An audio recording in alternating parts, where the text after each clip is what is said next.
La forêt était encore humide de la dernière pluie qui s'était abattue durant l'après-midi. Le sol, couvert de feuilles brunes en décomposition, crissait sous chacun de ses pas. Elle aurait aimé être plus discrète, se faire oublier, disparaître même, mais cela n'arriverait pas. Elle avait quitté le chemin principal depuis de longues minutes et s'enfonçait dans le sous-bois, le cœur battant à lui faire mal. Le souffle court, elle marqua une pause alors qu'une nouvelle contraction lui lacérait les reins et durcissait son ventre proéminent. Elle posa une main sous l'enfant qui prenait tant de place en elle, serra les dents et attendit que cela passe.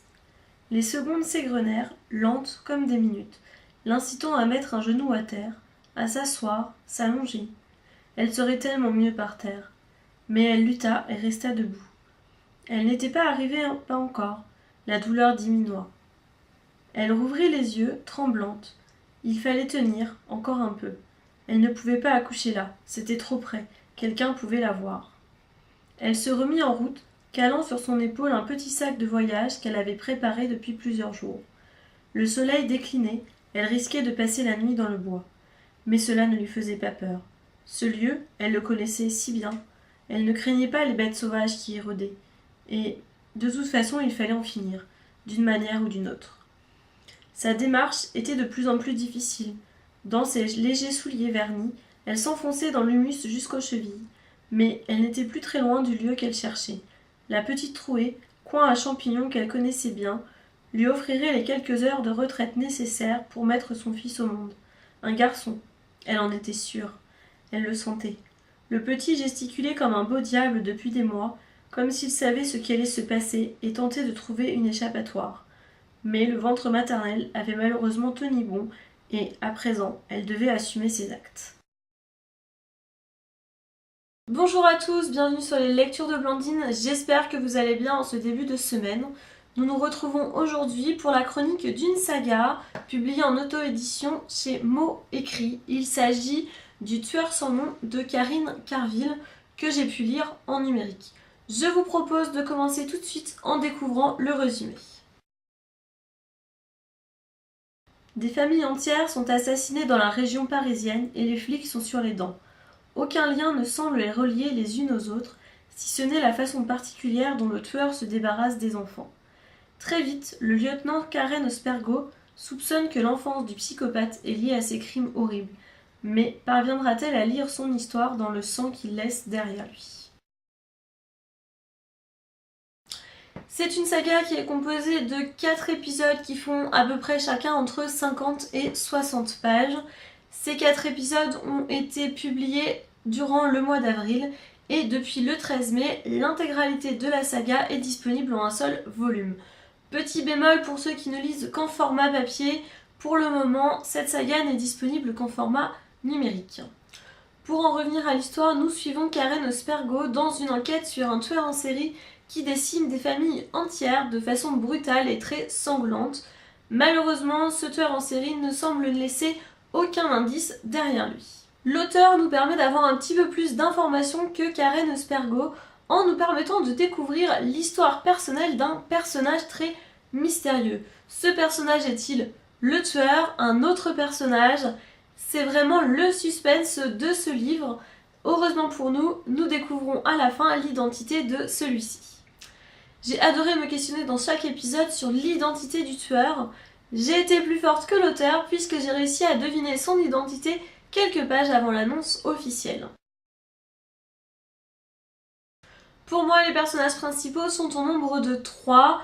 Nous avons le tueur en série, le personnage mystérieux qui nous dévoile un petit peu de lui, de son histoire familiale tout au long de la saga, et bien sûr Karen Ospergo et sa famille. Pour le tueur, je ne vais rien vous dévoiler, sinon vous perdrez l'intérêt de lire cette saga et ce serait vraiment dommage car elle vaut le coup. Le personnage mystérieux est vraiment très perturbant. Tout au long de ma lecture, mes sentiments pour lui n'ont pas arrêté de changer. Tantôt je l'ai apprécié, tantôt je l'ai détesté, tantôt je l'ai plaint. Enfin voilà, vous comprenez le principe, ce personnage nous donne vraiment beaucoup de fil à retordre. On ne sait pas où on en est quand on est avec lui. Je me suis beaucoup questionnée sur son identité. Est-il le tueur? Est-il un personnage que l'on connaît déjà? Est-il un nouveau personnage? Enfin bref, c'est le personnage central de l'histoire, il fait carrément de l'ombre au tueur. Heureusement pour nous, Karine Carville nous apporte la réponse tant attendue avant la fin de la saga. Karen Spergo est une jeune femme très attachante, un personnage important puisque c'est elle qui mène l'enquête et qu'il se passe beaucoup de choses autour d'elle. En effet, son histoire familiale est très abordée dans ce roman. Et oui, vous l'avez compris, l'auteur aime beaucoup les secrets de famille et Karen va en découvrir un en même temps que nous. C'est une jeune femme qui est très réelle, en effet son histoire pourrait être celle de plein d'entre nous. Elle a un père alcoolique qui est décédé, une mère qui a Alzheimer, donc vous voyez, ce sont des difficultés que chacun d'entre nous pourrait rencontrer, bien que l'on ne le souhaite absolument pas. Ça lui donne un côté encore plus attachant, sa personnalité est très forte, on a envie vraiment de l'encourager à continuer à se battre, continuer de vivre. C'est un personnage qui vaut le coup. C'est vraiment difficile de vous parler des personnages sans trop vous en dire puisque chacun d'eux apporte des réponses à l'enquête, chacun d'eux apporte un plus à l'histoire et leur histoire à chacun permet de rendre encore plus intéressante l'intégralité de l'histoire. Tout tourne autour des personnages, donc je vais m'arrêter là pour ne pas trop vous en dévoiler. J'ai découvert cette saga au fur et à mesure de la sortie des épisodes et c'est vraiment très frustrant.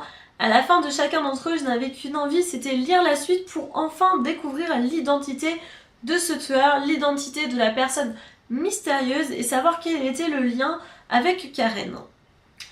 Karine Carville a parfaitement construit son histoire, elle nous apporte toutes les réponses aux questions que l'on se pose tout au long de notre lecture. Malgré tout, un petit bémol, j'ai trouvé la fin un petit peu trop abrupte. Un petit épilogue qui nous permettait de mieux clore l'histoire aurait été très appréciable, mais en même temps, ça permet à chaque lecteur d'imaginer la fin comme il le souhaite.